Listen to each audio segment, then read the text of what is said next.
Hey everybody, Nick Espinoza, your chief security fanatic here, still traveling, so still pre-recording these. So again, if some major bomb dropped and I'm not talking about it, you know why. And in government privacy data security news, we got to talk about CISA, the Cybersecurity Infrastructure Security Agency, because their security by design initiative is at risk. Now, this was an interesting article in TechCrunch by Trey Herr, Maya Hammond, Will Loomis, and Stuart Scott. And I think this is an important one we should all know about. The Biden administration's 2023 National Cybersecurity Strategy, I've talked about it extensively, identified structural shortcomings in the state of cybersecurity, calling out the failure of market forces to adequately distribute responsibility for the security of data and digital systems. Most prominently, the strategy seeks to, quote, rebalance responsibility for security to those best positioned, end quote. I talked about that. I did an entire PowerPoint presentation on that obviously you didn't see that on the radio, but if you follow me on video, I totally laid it out a couple months ago. Now, shortly after the strategy's launch in March, so it was in March when I did that, the Cybersecurity and Infrastructure Security Agency, or CISA, kicked off an effort to basically shift the balance of cybersecurity risk by pushing firms to adopt a security by design, or SBD, practice, improving the basically safety and security of their products at the design phase and then throughout the life cycle of that design. CISA Director Jen Easterly's announcement of those efforts appears to put CISA at the forefront of this rebalancing, addressing technology vendors' incentives to underinvest in security throughout the changes in and how those firms design and deploy the products they sell. At the first substantive proposal from President Biden's administration to effectuate this rebalancing since the launch of the strategy, the success or failure of the SBD initiative could be a bellwether for basically the strategy's two core ideas. Now, success with SBD is at risk, however, both from political challenges of implementing these practices and the threat of unrealistic expectations.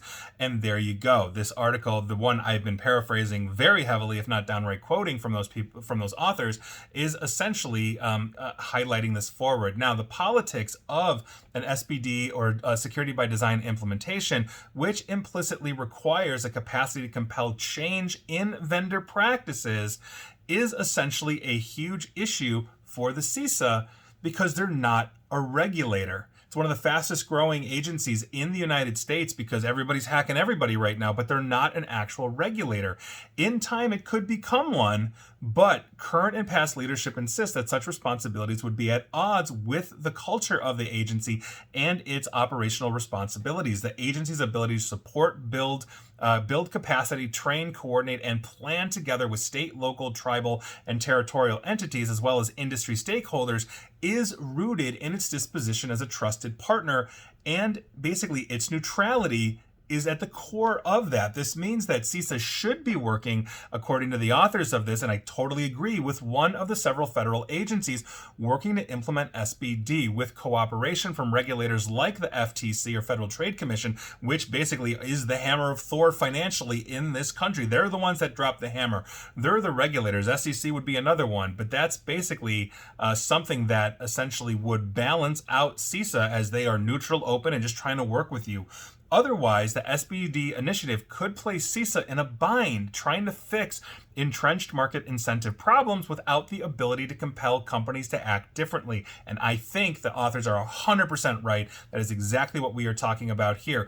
I think about myself as I'm coming in with a consultant. I cannot put a gun to any of my clients' heads and say, you need to implement this. I can assess, I can give them reasons, I can show them the risk footprint in hard and soft dollars, I can do a whole bunch of things, but at the end of the day, they're the ones that have to execute on that. And if they say no, they say no. There's nothing I can do. Odds are I'm probably not going to work with them after that because I'm not putting my name on bad practices that I recommend against. But this is the point. And CISA has to be that neutral arbiter. And so their efforts to create accountability might undermine their attempt to generate that goodwill, which we need. And I think that is so unbelievably important to understand. So once again, thanks to Trey Hare, Maya Hammond, Will Loomis, and Stuart Scott of TechCrunch, because I think they completely nailed it on the head here. And this is something that we should all be focused on, and we should all basically have better cyber hygiene in our business life and our personal life as well. And if you own a company, you really should be taking cybersecurity to heart, because the reputational damage of a cyber attack, and believe me, I have shepherded many companies through this, is sometimes just insane. So there you go. I'll leave it at that. And please like, share, follow me here on Facebook and Twitter at NickAESP, and as well as Threads. I keep forgetting to mention them. And also YouTube. Please subscribe to me at YouTube. And as always, stay safe, stay online, and just please attempt to stay private.